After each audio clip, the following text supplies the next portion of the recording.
အတွင်းတွင်အနည်းဆုံးလူ55ဦးသေဆုံးပြီးနှစ်ဝဝကျော်ဒဏ်ရာရရှိကြောင်းသိရှိရသည်ထိုင်းနိုင်ငံဘန်ကောက်မြို့တွင်လည်းအဆောက်အအုံပြိုကျမှုကြောင့်လူ3ဦးသေဆုံးခဲ့သည်စကိုင်းမြို့အနီးရှိအင်းဝတံတားဟောင်းပြိုကျခဲ့ပြီးမန္တလေးမြို့ရှိအဆောက်အအုံများတွင်လည်းပျက်စီးမှုများဖြစ်ပွားခဲ့သည်ထို့အပြင်နေပြည်တော်အပြည်ပြည်ဆိုင်ရာလေဆိပ်၏လေကြောင်းထိန်းသိမ်းရေးတာဝါပြိုကျမှုကြောင့်ဝန်ထမ်းများသေဆုံးကြောင်းသတင်းများအရသိရှိရသည်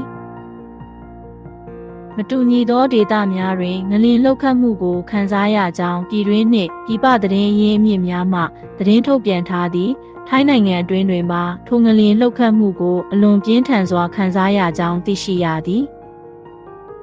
မြန်မာနိုင်ငံ၏စကိုင်းမန္တလေးပဲခူးမကွေးရှမ်းပြည်နယ်နှင့်နေပြည်တော်အပါအဝင်ဒေသများတွင်အရေးပေါ်အခြေအနေများကြေညာထားသည်ထိုင်းနိုင်ငံဘန်ကောက်မြို့တွင်လည်းအရေးပေါ်အခြေအနေများကြေညာပြီးအစိုးရမှကယ်ဆယ်ရေးလုပ်နေသည်မြို့ရွာမှာအဆောက်အအုံအချို့ပျက်စီးသွားပါတယ်လူအချို့လည်းထိခိုက်ဒဏ်ရာရရှိခဲ့ပါတယ်ကယ်ဆယ်ရေးအဖွဲ့တွေကအကူအညီပေးနေပါတယ်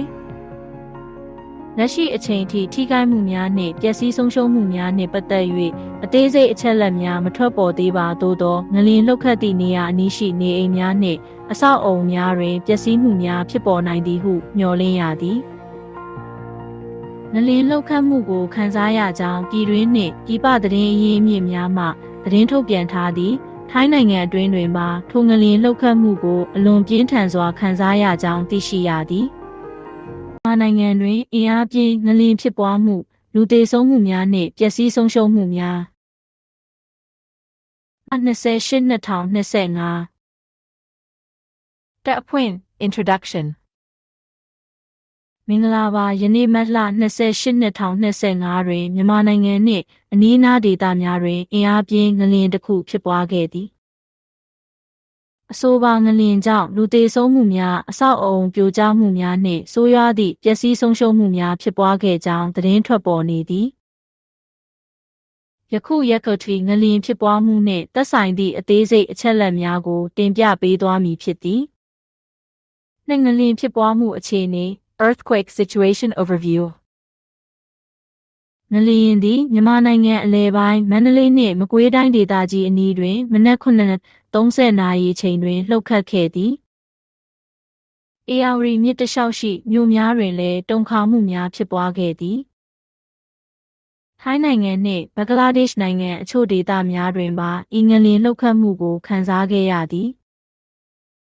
ထိခိုက်မှုနှင့်ပျက်စီးဆုံးရှုံးမှုများCasualties damages လူသေဆုံးမှုများမြန်မာနိုင်ငံတွင်55ဦးသေဆုံးပြီး200ကျော်ဒဏ်ရာရရှိခဲ့ကြောင်းသတင်းထွက်ပေါ်သည်ထိုင်းနိုင်ငံဘန်ကောက်မြို့တွင်အဆောက်အအုံပြိုကျမှုကြောင့်လူ3ဦးသေဆုံးခဲ့သည်မကွေးတိုင်းစကိုင်းမြို့အနီးတွင်အင်းဝတံတားဟောင်းပြိုကျခဲ့ပြီးတည်ယူပို့ဆောင်ရေးထိခိုက်မှုများဖြစ်ပွားခဲ့သည်မန္တလေးတက္ကသိုလ်ပင်မအဆောက်အအုံပြိုကျမှုများဖြစ်ပွားခဲ့သည်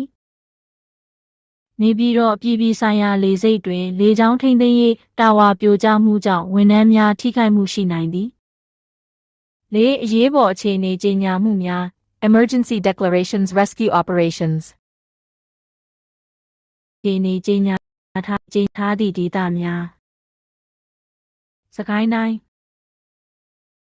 မန္တလေးတိုင်းပဲခူးတိုင်းမကွေးတိုင်းရှမ်းပြည်နယ်နေပြည်တော်ထိုင်းနိုင်ငံဘန်ကောက်မြို့တွင်လည်းအရေးပေါ်အခြေအနေကြေညာပြီးအစိုးရမှကယ်ဆယ်ရေးလုပ်ငန်းများဆောင်ရွက်နေသည်ပြည်သူများအတွက်အရေးပေါ်ကယ်ဆယ်ရေးအသိပညာပေးမှုများပြုလုပ်နေသည်လူထုအတွက်သတိထားရန်အချက်များ Public Safety Measures Warningsဘေးကင်းရာနေရာကိုရှာဖွေပါအခန်းထဲတွင်ရှိပါကစားပွဲအောက်တွင်ခိုလှုံပါအဆောက်အအုံများနီးတွင်မရက်ပါနှင့်တွင်ရှာကစားပွဲအောက်တွင်ခိုလှုံပါ